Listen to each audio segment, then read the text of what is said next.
Hello and welcome to another Daily Muppet. Today's video I want to cover the latest on, of course, the Manchester United sale, where things are at, where they're going, and what happens next. There's a lot of stuff out there right now that I think is confusing people, making the situation seem bad, making the situation seem difficult, and a big part of that is just simply the matter of non-reporting or reporting on things that people aren't necessarily understanding. So I want to dive right into that. First, starting with the Qatar offer. There's a lot of confusion from people over this. I tried to clear this up on Saturday, but I'm going to reiterate some of the points. Qatar have seemingly made it clear they're looking for 100% of the club. Now, again, I want to explain the way that the Manchester United is separated. There's two classes of shares. There's Class A, which you would think, based on the name, are the good class of shares, are the strong class of shares, and a lot of people make that confusion. They're not.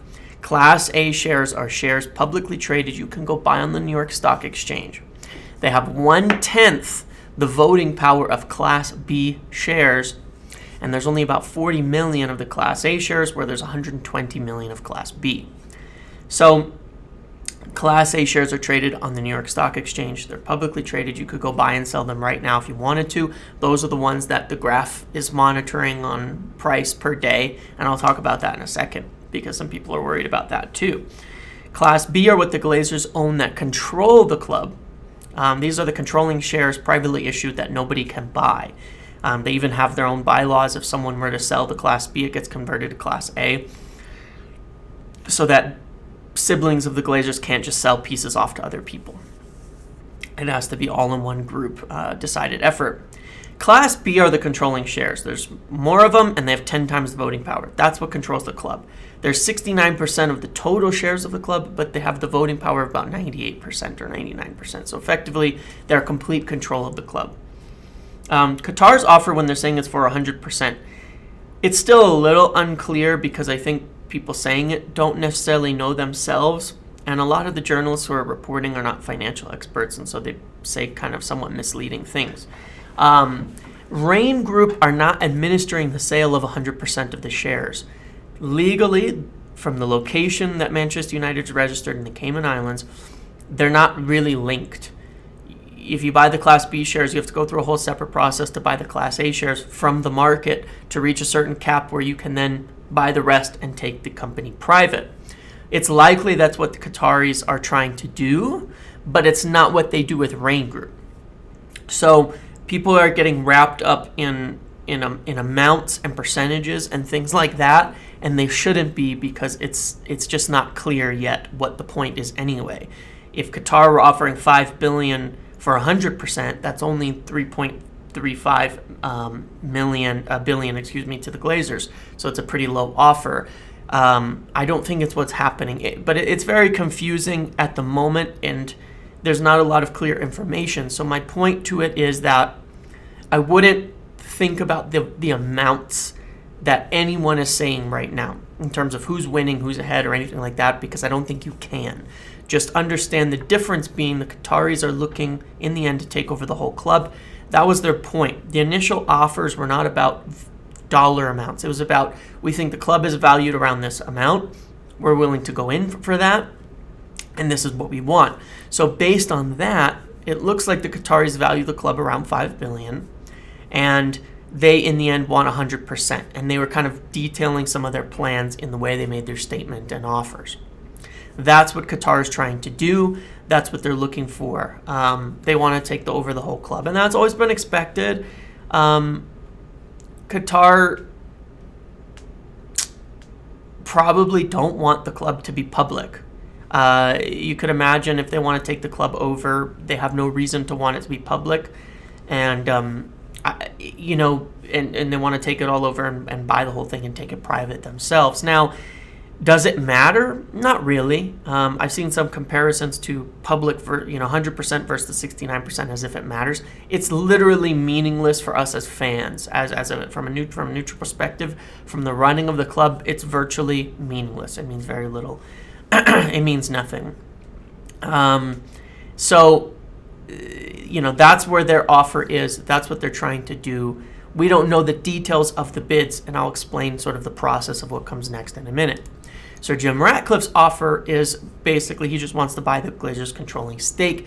He's not going to be wanting to, at the moment, buy up the public shares that are on the stock market. It's also just not what Rain Group are administering. But in general, I would be surprised if he intends to buy those anyway. Again, there's really no difference in running the club if you buy them or don't buy them. It's an extra $1 billion to $1.5 billion to spend for basically no benefit, and it doesn't really mean anything. So he doesn't intend to buy those and all of that. So again, his offer, same thing. It's about the initial offer is not the detailed bids, and I'll explain that in the next step part of it.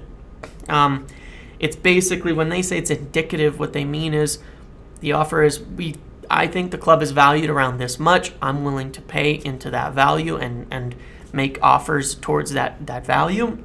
And this is what I'm intending to buy. Because you might have other offers that say, hey, we only want to buy 10%, we want to buy 20%, we want to buy 5%. So point being, that's why that amount is important, is whether you want a full takeover or partial. That's all that the importance of that initial offer is. I value the club at around this much. You might have the same thing, just for example, if someone wanted to buy 10%, they might say, I value the club at $5 billion and I want to buy 10%.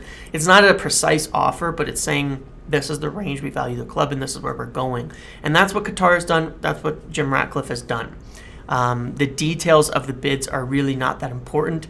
And from something I understand, Jim Ratcliffe didn't even intend to make a statement as of now, but simply did so because the Qataris did as well. And then you obviously saw the Rain Group or Glazers putting out that they wanted things to be more private, that it's supposed to be confidential, etc. I'm not going to get into the Glazers being offended by certain statements and things like that. It's like whatever. That being said, I didn't expect that we would get much in terms of public statements prior to the bidding. I think that in the next round is where you're going to get a lot of those. But those are the offers. Essentially, in essence, when I say the offers are the same between Qatar and Jim, it's not about the amount of the offers. It's about, because we don't know what the amounts are. We don't know what they value the club are. It's not even a specific bid. It's just a statement of intent. It's more a matter of they're the same in terms of taking over the controlling stake of the club. Rain Group are selling the Glazers' controlling stake. That's what they're doing. Nobody can do more during this process, even if in the long term the intentions of Qatar and Jim Ratcliffe are different. Moving on forward from that, we got news finally confirmed from the Wall Street Journal, what was expected, which is that there are private bids, multiple, it says several, which usually means 2 or 3 at minimum, private bids for full takeover in addition to Qatar and Sir Jim Ratcliffe. These would be the bids from the U.S. or from groups associated with the U.S. And in terms of who they are, they're going to stay probably pretty quiet at least until the next round. Some of the names that have been mentioned, there was Oaktree, and my understanding was Oaktree were looking to partner with HBSE, Harrison Blitzer Sports and Entertainment. But if HBSE weren't involved, Oaktree were still interested in partnering up with someone. The Elliott Group, as we discussed, are also willing to partner up with someone. And then Michael Dell's fund was willing to partner up with someone. But there are bids in. There are offers in, same as Qatar and Sir Jim Ratcliffe. So some indicative offers from private parties saying, hey, we want to take over the club. This is what we value the club at. We don't know who those are. I suspect it's at least one of the 3 groups that I mentioned, which were, again, HBSE, Pagluca and Maple Leaf Sports and Entertainment, and Liberty Media. Pagluca and Maple Leaf Sports being one group, HBSE one group, and Liberty Media being another who had interest. There might be other groups. I'm just saying I suspect that at least one of those are involved in the process right now. But they don't have to say, and we probably won't find out at the moment. But there are private bids in, and that is good news because the more bids that are in, the more offers that are in, the more likely it is that the Glazers sell, and I'll get to that in a minute. So what comes next? What happens next? Well, at this stage, and this is where I find there's a little bit of panic out there at the moment, and it's because of the lack of news and information, but I think that people should be calm. They should be calm about all of this and not really worry too much about this week, especially where things are at, because what's supposed to happen? They already said what was supposed to happen. These offers go in, Rain Group look through them, give all of those groups access to detailed financial records. Now, what does that mean? That means not the basic records, but that means exact sponsorship details, exact contract details, length, payments, bonuses, etc., exact payment terms and details, the things we don't often see, interest rates, etc., all the real details, because in order to make a factual bid now, every party is going to want to look at and say, what does the debt really look like? What are those payments like? What are we going to have to cover? What are we going to have to pay off? What is the actual cost of infrastructure? Do you have quotes? What are the contracts coming up? What are the exact details on all of these expenses? And they're going to put those into their plans and models and say, okay, we could figure this is where the club's going to be at. This is the financial breakdown. Based on those, that's going to affect their valuation of the club, what they're willing to pay now, as well as factoring in what they're going to have to spend once they take over. I know there's some debate about what happens to the debt. It's very ordinary that in any business takeover, debt is cleared, and I still expect that'll be the case with any party that comes in, just to be clear about that. That is just ordinary. Part of the problem is you have a lot of people writing about these business deals who don't deal with business. I mean, transfer journalists are not the right people for this, I'm just saying. And football journalists in general are not the right people for this. They don't understand the intricacies of business takeovers, and that's why there's a lot of confusing statements. Do the Glazers value their stake at $5 billion, or do they value the whole club at $5 billion? Do they value their stake at $6 billion, or the whole club at $6 billion? There's a difference between that because it's their shares versus the overall club. There's a lot of things that have been confusingly reported, so we just have to wait for those bids to come out. Because what happens now is they sort through the details, they go into their they dive into the financial records. Rain Group will shed anybody out that they don't feel values the club, at least not at the full amount necessarily, because that's what the next round of bidding is for, but in a decent range and has an offer that is viable. They will weed those people out into the next round and say, good, you 3 or 4 are the parties that we're interested in hearing more from. Now we want your specific bids. And then, do you have your specific bids ready? Good, send them in. Now we're gonna maybe say, okay, these are the bids and plans of each party. We're gonna deliberate now, bring this to the Glazers and say, these are the bids that are in. Is there one you'd like to accept and move forward with and negotiate a little in depth on in more detail? And that's what will come next. Now, you see reports like, well, Glazers are still not convinced to sell, things like that. Realize this is not new reporting when you see that. The Glazers aren't talking to journalists every day. Nobody's talking to them. You know how hard it is to hear from the Glazers in general. Nobody's talking to them every day. They're not briefing people at the club. They're not briefing people in management. So when you see things like, oh, they're still making hires, they're still making summer plans, they're increasing ticket prices, it's because the club is operating as it should be. Richard Arnold has no idea what's going to happen on the sale. So he's got to run the club the way that he's supposed to as the CEO. Same with Murtough and the rest. So they're not being kept in the loop there, and that's just ordinary. Business keeps running, business keeps functioning. You do what you do until the takeover occurs, and then things can change. So none of that is to be worried. When you look at things like the share price going up and down, it's not based on insider information, it's based on speculation. So you get a lot of news of bids and the share price shoots up because people are excited about the takeover and considering the possibility of getting their shares bought out, and they want more money. Then it gets a little bit quiet, deadline passes, we don't really hear anything. Some people start to worry and they start to sell off. It's not based on anything. It's just a reaction to the news that's out there or the lack of news that's out there. There's no basis to it. There's no secret behind the scenes saying shares down. That means Glazers aren't selling. It doesn't mean that. It's never meant that. So, with the doubts of whether the Glazers will sell, there's always been a level of doubt just because it is the Glazers, but logically, there's very little way to see how not selling benefits them. Let's say they sell off a portion. What happens? Do the 6 siblings all dilute, sell off 2%? And then what happens to the money? Do they take it? Because if they take the money, then the club is still in bad financial straits, but now they have less control. and less ability to raise funds. If they leave the money in, you're suddenly saying that the Glazers are going to donate $500 million to $1 billion into the club if they sell a partial stake. Well, they haven't been willing to put $1 in. Why would they start now?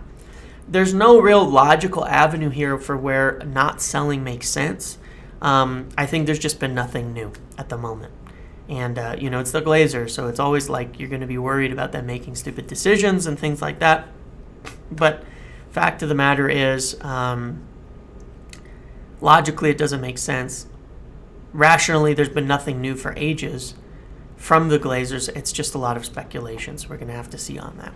In terms of the bidders, everybody wants to get into certainly discussions about the preferences and things like that, and I'm kind of trying to avoid it at the moment and tired of it. My preference is none of the parties that are named right now, but I really don't want to get into a big, fight with people and fans and other United fans over ownership and things like that. I don't think any owner is going to be perfect. I don't think any owner is going to be a wonderful person. I don't think any owner is going to be,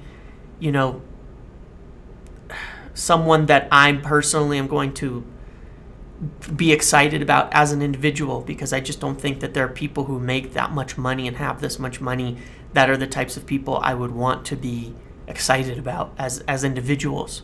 That's where I'm at on it. So, I don't want to, it's like presidents in the U.S. I don't like any of them. I haven't liked any of them. I haven't liked any of them running for the entire time I've been alive. There's been none of them that I like. It's no fun talking about them, arguing about them, because I'm just not a fan of any of them. I simply want someone to run the club properly. That's the most important thing to me, that someone run the club properly, and mostly that would mean appointing the right people and being hands-off, in my opinion. And I just want the club to be run properly, and that's where I stand on it. In terms of summer plans, there's also some talk about how they might not spend a bunch of money this summer, regardless of if Qatar or anybody take over. Well, this is still on the basis of FFP. This is still where I'm at on why I want the club run properly, is spending will be limited by revenue. And so legitimate revenue growth is a necessity for ensuring that United can spend moving forward. Now, they can spend more than people think. I've broken down the numbers in prior videos on FFP, on where it's at, on what United can spend, and it's a lot. But moving forward, to become a powerhouse and be able to outspend everybody else in the transfer market, you will need good revenues, and that's the most important thing. Summer plans, they're still working on them, and they're still finalizing them regardless of the takeover. Like I said, it's business as usual for a lot of people. I've heard from a few people now. John Murtough is working really, really closely with Erik ten Hag, and Erik ten Hag's a big fan of his. And one of the things that I would say that's interesting that people seem to be wondering is if there's a takeover, would somebody like Murtough go? And the answer right now, from what I understand, is it's less likely. Murtough might stay. I think Richard Arnold will go. Murtough would likely stay. Erik ten Hag wants to keep him around. He works really closely with him. And at least for the initial summer, they've got their plans lined up. They have their players lined up. They have their targets lined up. They have what they want to do. You don't want to necessarily throw a wrench in that. And so I think the summer plans are going to move forward almost regardless of who takes over. The same thing is likely to come. They cannot spend $500 million this summer, though, just to be clear. They're not going to be going out and buying Mbappe this summer, regardless of anybody who takes over. It's not going to happen. It can't. And I do suggest anybody read up and really understand the FFP thing, because the value of a wealthy owner is not in transfers anymore. And that really does need to be understood, okay? So that's what I've got for this video. I certainly expect news to be coming out through the week, but especially as we get closer to Friday. Make sure to like, comment, subscribe, turn notifications on. Let me know what you think and any questions you have, and I will see you in the next one.